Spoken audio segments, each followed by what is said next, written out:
আজকের আমাদের এই শানে গৌসে পাক রহমতুল্লাহ আলাইহি ও জামিয়া আউলিয়া ইকরাম আলাইহির রহমত পথ পুনরুদ্ধার সম্মেলন ও সালাতু সালাম সমাবেশের সম্মানিত সভাপতি মহোদয় জনাব আব্দুল বারেক ভাই।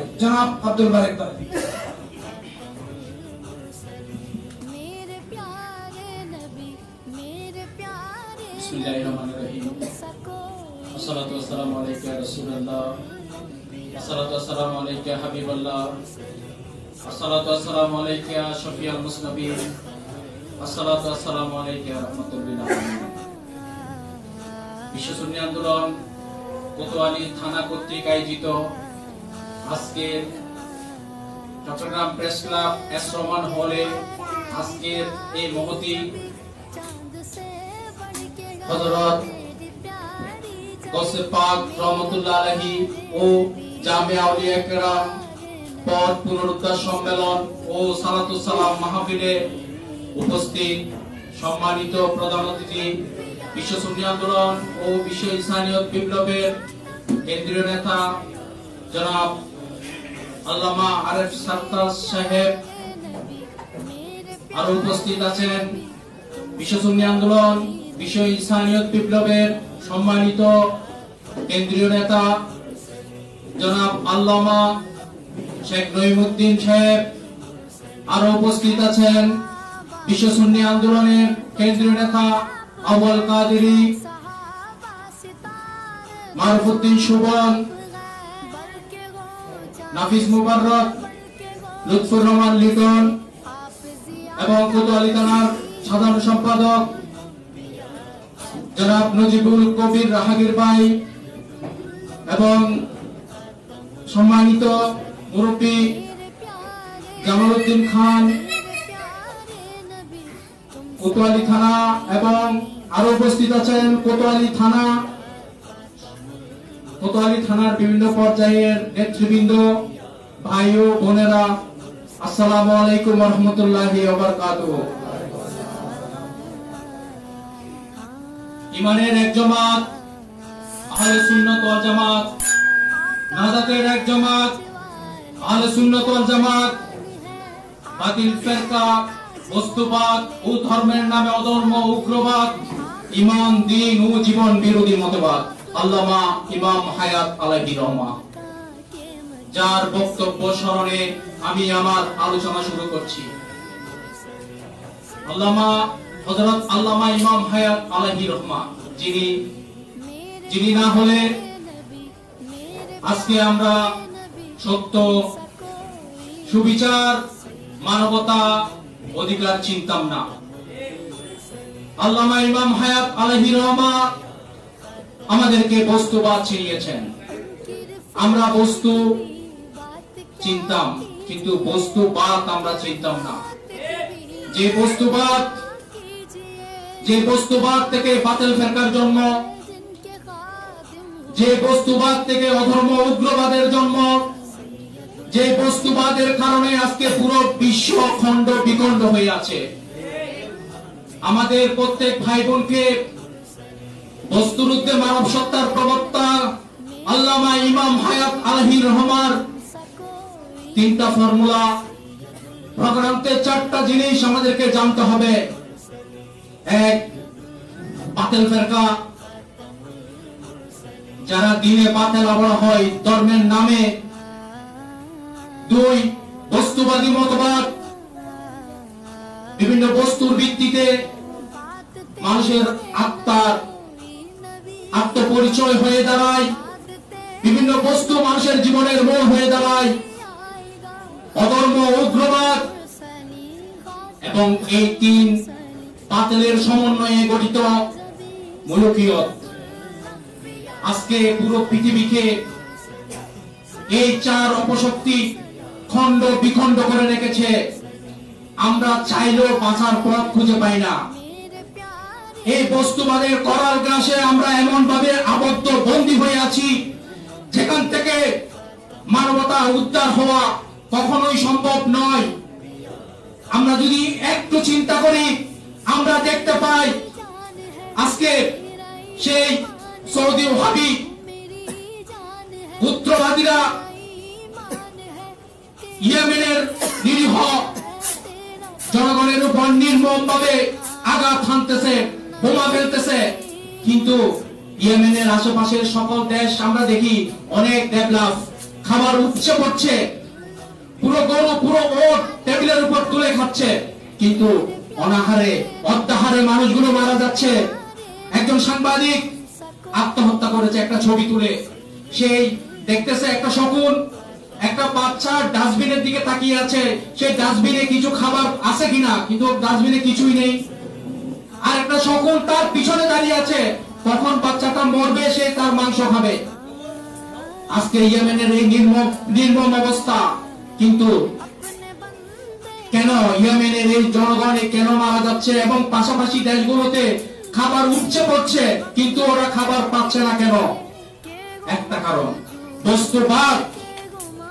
আজকে ইরাকের মধ্যে বিভিন্ন নামে বিভিন্ন বাহানা দেখিয়ে বিভিন্ন অভিযোগ দিয়ে ইরাকের জনগণকে ছিন্ন বিচ্ছিন্ন করে দেওয়া হয়েছে। ইরাকের মা বোনদেরকে মসুলের বাজারে নিয়ে যায় বিক্রি করা হচ্ছে, কিন্তু ওরা ওখান থেকে পালাইতে পারে না, ওরা ওখান থেকে বেরোতে পারে না। একটা জিনিস, সেটা হচ্ছে বস্তুবাদ। আজকে আমরা লিবিয়াতেও সেম দেখতে পাই, আমরা আমাদের পাশের কান্ট্রি বার্মাতে আমরা দেখতে পাই যে একটা মুসলিম জনগোষ্ঠী রোহিঙ্গার কিছু জনগোষ্ঠীকে বছরের পর বছর দিনের পর দিন নির্বিচারে হত্যা করা হচ্ছে, কিন্তু কোনো বিচার, কারো কোনো প্রতিবাদ নাই। মানবতা ভিত্তিক লক্ষ কোটি সংগঠন সবাই চুপ হয়ে দেখে আছে যে মানুষগুলো মরে যাক, এখানে মুসলমানগুলো বললে মানবতা হরণ হয় না। এভাবে ওরা কেউ সাগরে করে, কেউ বাংলাদেশে আশ্রয় নিয়ে বিভিন্ন ভাবে লক্ষ লক্ষ মানুষ মারা গেল, এখানে মানবতা হরণ হয় নাই। এখানেও একটা জিনিস, সেটা হচ্ছে বস্তুবাদ। আজকে ইন্ডিয়াতে আপনি দেখেন, কাশ্মীরে, উত্তরপ্রদেশে, আসামে প্রত্যেকটা জায়গায় মুসলমানদের উপর নিপীড়ন নির্যাতন চলছে। গরু জবাই করলে মানুষ জবাই করে ফেলছে, সবাই নীরব নিশ্চুপ, কোনো ওয়ে নাই। আমরা বেরোতে পারবো না যদি বস্তুরুদ্ধে মানব সত্তার প্রবক্তা আল্লামা ইমাম হায়াত আলাইহির রহমার থিওরি দর্শনে আমরা ফিরে আসতে না পারি। আমাদেরকে আল্লামা ইমাম হায়াতের সেই দর্শনে, সেই থিওরিতে ফিরে আসতে হবে। ফিরে আসতে পারলে মানুষ আবার মুক্তি পাবে। আজকে আমরা দেখি America, United state of America. United state of America কোন দেশের নাম নয়, একটা মহাদেশের নাম। এই ইউনাইটেড স্টেট অফ আমেরিকার 50টা দেশ আছে, কিন্তু ওই দেশগুলোতে বাউন্ডারিও আছে, কিন্তু বাউন্ডারিতে কোনো মানুষ মারা যায় না। ইউএইর মধ্যে 27টা রাষ্ট্র, আমরা দেখি সেখানে বাউন্ডারি আছে, সেখানে বর্ডার গার্ড নেই, সেখানে অস্ত্র নিয়ে মানুষ অন্য মানুষকে এনিমি ভাবছে না, মেরে ফেলার হুকুম দেওয়া হচ্ছে না। ওরা ইউনাইটেড হতে চাচ্ছে, আর আমরা কি হচ্ছি? আমরা ছিন্ন বিচ্ছিন্ন হচ্ছি। সেই বাতিলের গ্রাসে পড়ে আমরা আমাদের সবকিছু হারিয়ে ফেলেছি। মহান আল্লাহ সুবহানাহু ওয়া তাআলা যেখানে আমাদেরকে আল্লাহর রাজ্যকে আঁকড়ে ধরে রাখতে বলেছেন, যেখানে আমাদেরকে ভাই ভাই বলেছেন, মহান প্রেম ইসলাম আমাদেরকে কাজিসমিন ওয়াহিদ বলেছেন, এক দেহ বলেছেন, বিচ্ছিন্ন না হতে বলেছেন, কিন্তু সেই বাতিলেরা আজকে স্বাধীনতার নামে, অধিকারের নামে আমাদের সেই মানব ঐক্য যে বন্ধনটা, সেই এক দেহটাকে ছিন্ন বিচ্ছিন্ন করে ফেলেছে। এক আরব, আল জাজিরাতুল আরবকে ভেঙে 22টা আরবে পরিণত করেছে। এক একটা নাম। আমাদের সেই প্রাণকেন্দ্র পবিত্র আল জাজিরাতুল আরবের সেই মক্কা মদিনাকে আজকে সেই সৌদি ওয়াহাবি গোত্রবাদীরা ক্ষমতায় এসে সেটার নামকরণ করেছে তার গোত্রের নামে সৌদি আরব। কোন মুসলমান যেটা কখনো মেনে নিতে পারে না। কোরআনুল কারীমের যেখানে আল আরব, আল জাজিরাতুল আরব করা হয়েছে, একটা গোত্র এসে বলল আরব আমার, তাহলে আমরা সবাই ছেড়ে দিলাম আল্লাহ রাসূল সৌদি গোষ্ঠী। এটা কি আমরা মানতে পারি? আল্লাহ রসুল কোন গোষ্ঠীর হতে পারে না। আল্লাহ রসুলের আল্লাহর ঘর কারো একক গোষ্ঠীর হতে পারে না। পুরো দুনিয়ার কোন সম্পদ একক গোষ্ঠীর হতে পারে না। কিন্তু আজ হয়ে আছে কি কারণে? আমাদের কারণে। আমরা ঐক্যবদ্ধ নই। আমরা বিভিন্ন বস্তুর ভিত্তিতে, দেশ, রাষ্ট্র, ভাষা, লিঙ্গের ভিত্তিতে আমরা আমাদেরকে ডিভিশন করে ফেলেছি। আমরা আজকে ইন্ডিয়ার সমস্যা, বার্মার সমস্যা, ইরাকের সমস্যা, ইরানের সমস্যা এভাবে বলছি, কিন্তু আসলে সমস্যাটা হচ্ছে মুসলমানের, সমস্যাটা হচ্ছে মানবতার। সকল মানবতাকে পুনরায় বিশ্বব্যাপী একটা গণ্ডিতে, একটা ভিত্তিতে, একটা রাষ্ট্র হিসেবে ঐক্যবদ্ধ হতে হবে। যদি আমরা কাজ করে যাই সেটা সম্ভব। কোন মানুষ আজকে মানুষ বলে না।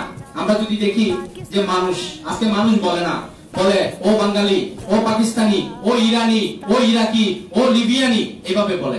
আমাদেরকে মানুষ বলা হয় না, কোনোভাবে ইন্ডিয়ানি বলে, এইভাবে বলে। কেন? আমরা কি মানুষ নই? আমরা কি মানুষ নই? অবশ্যই মানুষ, কিন্তু আমাদের মানব সত্তা হরণ হয়ে গেছে, চুরি হয়ে গেছে। আজকে আমরা মানুষ হিসেবে পরিচয় দিতে পারি না, আমাদেরকে মানুষ হিসেবে পরিচয় দিতে দেওয়া হচ্ছে না। বিভিন্ন বস্তুর ভিত্তিতে আমাদেরকে, আমার আত্মাকে কিনে ফেলা হয়েছে।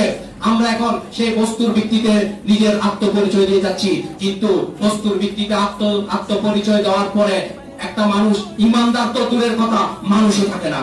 মানুষ হতে হলে বস্তুর মধ্যে মানব সত্তার প্রবক্তা আল্লামা ইমাম হায়াত আলাইহির রহমান সেই টিউরিতে আসতে হবে। সব মানুষ ভাই ভাই, মানবতার দুনিয়া চাই। সব মানুষ এক মানুষ, এক মানুষ সব মানুষ। যদি সব মানুষ এক মানুষ হয়, আসলে পুরো দুনিয়ার রেভলিউশন সম্ভব। অস্ত্রের বিপ্লব কেউ চায় না, কোন মানুষ চায় না মানুষ মারা যাক, কিন্তু একটা গোষ্ঠী এসে সে চায়, সে তার স্বার্থে চায়। নরেন্দ্র মোদী এসে চায় যে এই রাষ্ট্র হিন্দু উগ্রবাদী রাষ্ট্র হোক। বৌদ্ধ অং সান সু চি এসে চায় এটাই বৌদ্ধ উগ্রবাদী রাষ্ট্র হোক। সৌদি ওয়াহাবি গোত্রবাদীরা এসে চায় এটা ওয়াহাবি রাষ্ট্র হোক। শিয়ারা, খোমেনিরা চায় এটা শিয়া রাষ্ট্র হোক। কিন্তু আল্লামা ইমাম হায়াত আলাইহির রহমান বলছে একক গোষ্ঠীর রাষ্ট্র হয় না, রাষ্ট্র সবার, সব মানুষের। মহান স্রষ্টা মানুষকে এইভাবে গোত্রেতে, জাতির ভিত্তিতে সৃষ্টি করেন নাই। মহান স্রষ্টার দিকে যদি আমরা তাকাই, মহান স্রষ্টার সৃষ্টিগুলির দিকে যদি আমরা তাকাই, আমরা দেখতে পাই যে অক্সিজেন কার জন্য? হিন্দুর জন্য না বৌদ্ধর জন্য না সকল মানুষের জন্য? আমরা যদি দেখতে চাই কালকে সকালে সূর্য কার জন্য উঠবে? ওয়াহাবির জন্য না শিয়ার জন্য না হিন্দুর জন্য না বৌদ্ধর জন্য না সকল মানুষের জন্য? আসলে আল্লাহ সুবহানাহু ওয়া তাআলার সৃষ্টি এইভাবে সব মানুষের, সবকিছুই সব মানুষের। মাটির উপরের সম্পদ, মাটির নিচের সম্পদ, সব সম্পদ সবার। বৃষ্টি আমার জন্য হয় না, বৃষ্টি কোন ধর্মের জন্য হয় না, সবার জন্য হয়। আল্লাহ সুবহানাহু ওয়া তাআলা যদি বৈষম্য করতেন, মহান স্রষ্টা যদি বৈষম্য করতেন, তাহলে উনি করবেন? ওই হাসর কিয়ামতের দিন বৈষম্য হবে, কেউ পাবে কেউ পাবে না। তার কর্ম অনুসারে সেই তার কেউ তার ঘামের উপর সাঁতার কাটবে। কিন্তু দুনিয়ার মধ্যে তিনি সেই বৈষম্য করেন নাই। তিনি তার হাবিবকে ওমা আরসালনাকা ইল্লা রাহমাতাল লিল আলামিন বলেছেন। সেই রাহমাতুল লিল আলামিনের রহমতে পুরো দুনিয়াটা করেছেন। কোন মানুষ সেই রহমত থেকে বঞ্চিত হচ্ছে না। প্রত্যেকটা মানুষ আল্লাহকে অস্বীকার করলেও আল্লাহর নিয়ামত প্রত্যেকটা মানুষ পাচ্ছে। কিন্তু আজকে আমরা কি করছি? কিন্তু আমরা সেই রহমতটাকে এক একটা বস্তুর ভিত্তিতে বাউন্ডারি দিয়ে আটকে ফেলেছি, যেতে দিচ্ছি না। আমরা বলছি এই পানি ইন্ডিয়ার, বাংলাদেশে যেতে পারবে না। এই বাতাস বলেন, এখন বলে দেখেন যে অক্সিজেন ইন্ডিয়ার, বলে দেখেন সূর্যের আলো ইন্ডিয়ার, সেটা তো পাচ্ছেন না। ওই পানি, ওই মাটি, এইভাবে ডিভিশন। এবং একটা মানুষ আমরা দেখি যে প্রতিদিন 220টা বর্ডারে প্রতিদিন মানুষ মারা যাচ্ছে। অথচ মহান আল্লাহ সুবহানাহু ওয়া তাআলা বলেছেন একটা মানুষ মারা মানে সমগ্র মানব মণ্ডলীকে হত্যা করা। একটা মানুষকে রক্ষা করা মানে সমগ্র মানব মণ্ডলীকে রক্ষা করা। কিন্তু আজকে 220টা বর্ডারে যে প্রতিদিন মানুষ মারা যাচ্ছে, আপনারা কি বলতে পারবেন কোন আদালতের বিচার হয়? বিশ্বের বুকে কোন আদালত আছে যে ফালানিকে যে মেরে লটকায় রাখলো এটার বিচার করবে? নাই। তাহলে মানবতা ভিত্তিক এত সংগঠন করছে কি তারা? তাদের দর্শন কি? তারা মানবতার জন্য কাজ করছে না? আসলে না, ওরা একক গোষ্ঠীর সাথে কাজ করছে। এখানে মানবতার জন্য কেবল কাজ করতেছে বিশ্ব ইনসানিয়ত বিপ্লব। বিশ্ব ইনসানিয়ত বিপ্লব যদি গড়ে ওঠে, তাহলে অবশ্যই কোনো বর্ডারে মানুষ মারা যাবে না। মানুষ অস্ত্র বানাবেও না, এই বৈজ্ঞানিকগুলো অস্ত্র বানাবে না। আমরা এখন রোগে সুখে মানুষ মারা যাচ্ছে, রোগের ওষুধ তৈরি হচ্ছে না, মানুষকে সুস্থ করতে পারছে না, কিন্তু কোটি কোটি ডলার ব্যয় করে অস্ত্র বানাচ্ছে মানবতাকে ধ্বংস করার জন্য। আজকে এখান থেকে মানবতাকে রক্ষার ওয়ে কি, পথ কি? একটাই, বিশ্ব ইনসানিয়ত বিপ্লব। বিশ্ব ইনসানিয়ত বিপ্লব যদি আসে, একক গোষ্ঠীর ভিত্তিতে মানুষ পরিচয় দিবে না। মানুষ পরিচয় দিবে তার জাতির ভিত্তিতে। সব মানুষ ভাই ভাই হিসেবে, আপন হিসেবে পুরো দুনিয়াটাকে একটা মানবতার দুনিয়া গড়ে তুলবে। সেদিন অত পৃথিবী ছিল সাহাবায়ে কেরামের হাতে। সেদিন ওনারা টাকা নিয়ে ঘুরতেন জাকাত দেওয়ার জন্য, কোনো লোক পাইতেন না। এটার পরিবর্তন কিভাবে হলো? এইভাবে হলো। যদি আমরা 1 লক্ষ মানুষ নিয়ে আজকে চিন্তা করি, আজকে 1 লক্ষ মানুষ একসাথে থাকবো।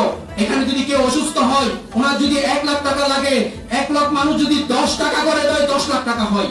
তাহলে ওনার 1 লাখ টাকার জায়গায় 10 লাখ টাকা পেল। তা পুরো দুনিয়ার মানুষ 750 কোটি মানুষ যদি একসাথে মানবতার চিন্তা করে, এখানে কেউ গরিব অসহায় থাকবে না। আমরা বাউন্ডারির ভিত্তিতে সবকিছুকে, একক গোষ্ঠীর ভিত্তিতে সবকিছুকে কি করে ফেলেছি? আবদ্ধ করে ফেলেছি। মহান গৌসে পাক খাজা বাবার মিশন সেটাই ছিল। সেটা যদি না হতো, মহান খাজা বাবা সেই ইয়েমেন থেকে ইন্ডিয়াতে এসে ইসলামের প্রচার করতেন না। শাহজালাল শাহ, শাহ ফরান শাহ, শাহ আমানত শাহ, শাহ মোহসেন আউলিয়া রহমাতুল্লাহ আলাইহি এখানে এসে ইসলামের প্রচার করতেন না। ওনারা যদি একক গোষ্ঠীর ভিত্তিতে আমার বাউন্ডারি, আমার সবকিছু, এখান থেকে বের হওয়া যাবে না, এই চিন্তাগুলো যদি করতো, আসলে আজকে যে বাউন্ডারি গুলো আমরা যদি দেখি, অক্সিজেন সে স্বাধীন, সূর্যের আলো সে স্বাধীন, একটা পাখিও স্বাধীন। কিন্তু একটা মানুষ যখন বাউন্ডারি ক্রস করে, তখন বলা হয় এ তো বাঙালি, এ তো এদিকে আসতে পারবে না, একে গুলি করে দাও। তাহলে বুঝে যাচ্ছে মানুষের পরাধীন, মানুষেরই স্বাধীনতা নাই। কিন্তু কেন সেই স্বাধীনতা নাই? স্বাধীনতা কিভাবে ফিরিয়ে আসবে? মানুষের এই দুঃখ কষ্ট থেকে মানবতা কিভাবে মুক্তি পাবে? সেই গৌসে পাক খাজা বাবার সেই মিশন আল্লামা ইমাম হায়াত আলাইহির রহমা পুনরায় তুলে ধরেছেন। সেই 41 হিজরিতে আমরা আমাদের সেই চিরন্তন সেই শান্তির খেলাফত আমরা হারিয়ে ফেলেছি। আমাদের আমরা চেষ্টা করেছে, সেই চেষ্টার একটা ফসল হচ্ছে বিশ্ব সুন্নি আন্দোলন আল্লামা ইমাম হায়াত আলাইহির রহমা। আমরা যদি চেষ্টা করি, অবশ্যই মানবতার মুক্তি আনা সম্ভব। আমাদেরকে প্রাণপণে একটু চেষ্টা করতে হবে। আজকের প্রোগ্রাম যেন আমাদের শেষ প্রোগ্রাম না হয়। আমরা যেন সবাই ভাই হিসেবে, আপন হিসেবে এক কাঁধে কাঁধ মিলিয়ে একটা মানবতার বিশ্ব গড়ার লক্ষ্যে সেই বিশ্ব সুন্নি আন্দোলন, বিশ্ব ইনসানিয়ত বিপ্লবে ঐক্যবদ্ধ হয়। একক গোষ্ঠীর রাষ্ট্র নয়, আমরা মুক্ত স্বাধীন দুনিয়া চাই। প্রত্যেক মানুষ তার স্বাধীনতা নিয়ে বাঁচতে চায়। আজকে আমরা স্বাধীন নই, আজকে আমরা স্বাধীনতার নামে অরাল ঘাসে আবদ্ধ হয়ে আছি। এখান থেকে মুক্ত হতে হলে, সেই মুক্ত স্বাধীন দুনিয়া, মানবতার দুনিয়া করতে হলে বিশ্ব ইনসানিয়ত বিপ্লব আমাদেরকে গড়ে তুলতে হবে। এবং সেটাই গৌসে পাক খাজা বাবার মিশন। সবার প্রতি এই উদাত্ত আহ্বান রেখে আমি আমার আলোচনা শেষ করছি। ওয়া আখিরু দাওয়ানা